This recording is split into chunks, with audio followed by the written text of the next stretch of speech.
Buongiorno amici e bentornati su All Time Watches. Oggi vi mostro un classico segnatempo vintage di produzione sovietica, uno di quelli che è facile trovare sulle bancarelle dei mercatini a prezzo davvero irrisori. Un Poliot a 17 rubini, di certo non un calibro di quelli ricercati dalle finiture eccelse. Naturalmente in cassa cromata e semplice vetro plexi.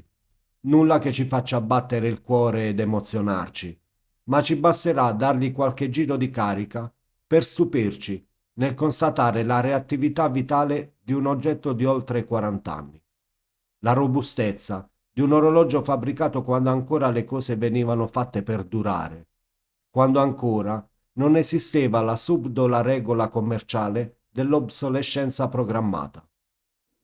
Qualcosa di affidabile, molto più di un banale e dozzinale segnatempo di produzione odierna. Quelli dall'estetica accattivante, ma fatti per durare il tempo necessario al tragitto fra la cassa e l'uscita del negozio. Orologi come questo, che probabilmente non hanno mai avuto una revisione in tutta la loro vita, perché costerebbe di più del loro stesso valore di mercato, se ne fregano e con due giri di corona scattano sull'attenti e riprendono orgogliosamente la loro marcia, con invidiabile costanza e precisione. Orologi che meritano rispetto. Ma al di là delle considerazioni romantiche, vi sono anche altri motivi che ne giustificano l'eventuale acquisto. Il prezzo abbordabile e la comprovata robustezza li rendono dei veri e perfetti muletti. Difficilmente ci sogneremmo di mettere mano, senza una reale esperienza e conoscenza, su orologi di un certo valore, anche solo storico e collezionistico. Conosco persone che per il timore di far danni non provano nemmeno a svitare un fondello per curiosare al suo interno. Con orologi come questo invece non c'è da farsi remore e possiamo appagare la nostra curiosità nel cercare di comprendere nel dettaglio il funzionamento e la composizione meccanica di quei misteriosi ingranaggi. E non c'è da meravigliarsi se nonostante la nostra probabile maldestrezza di curiosi inesperti, questi orologi da veri carri armati indistruttibili continueranno a funzionare impeccabilmente. Ci sembrerà che ci sia qualcosa di dannatamente magico che li anima e che li ha condannati all'immortalità. Questo semplice Poliot di produzione anni 80 ha catturato la mia attenzione per via della sua stravagante sfera dei secondi, dalla forma curiosa e di un improbabile quanto eccentrico colore arancione.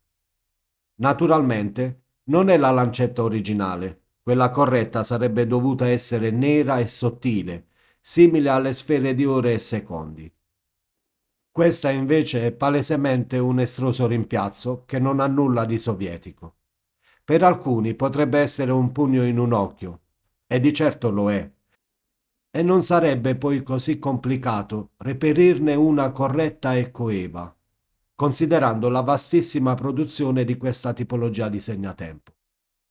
Ma per il momento ho preferito tenerla così. D'altronde è stata proprio questa eccentrica lancetta a incuriosirmi e la considero una mod che ci fa notare quanto la semplicità di questo orologio senza tempo lo renda versatile, quanto si presti alla possibilità di piccole modifiche che ne ringiovaniscono lo stile, anche con le infinite combinazioni di cinturini che possiamo abbinargli, dando sfogo alla nostra creatività nel personalizzarlo a nostro insindacabile gusto, senza temere di mancargli di rispetto. La cassa è in ottone cromato, nella tipica forma a cuscino. 36 mm di diametro cassa senza corona, un lag to lag di 41, 11 mm di spessore e un interasse ANSA da 18.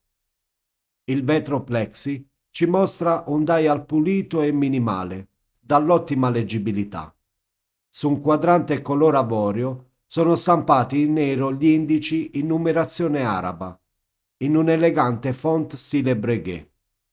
A ore 3 la finestrella data, bordata da una sottile cornice in metallo.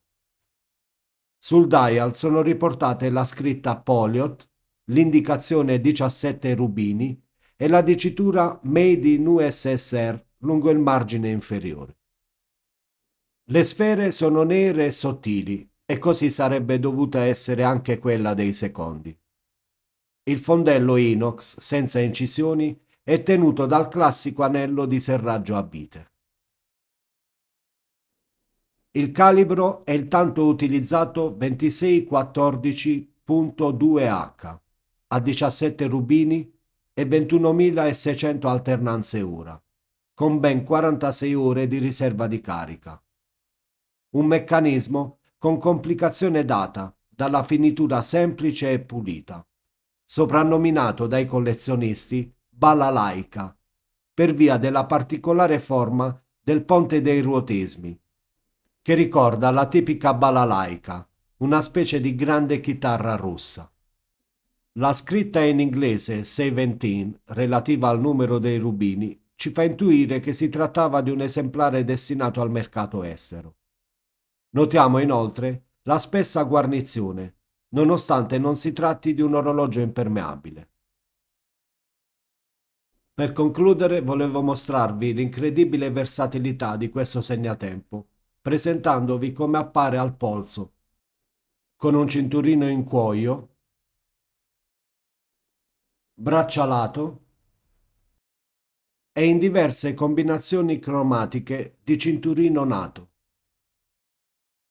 o addirittura con un cinturino in paracord arancione, che richiama e rafforza l'eccentricità della lancetta modificata. Amare gli orologi vuol dire anche giocare e divertirsi con loro.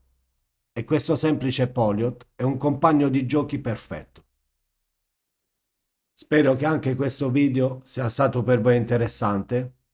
Vi ricordo di iscrivervi al canale e come sempre vi do appuntamento a martedì prossimo con un altro orologio russo della mia collezione. Ciao a tutti!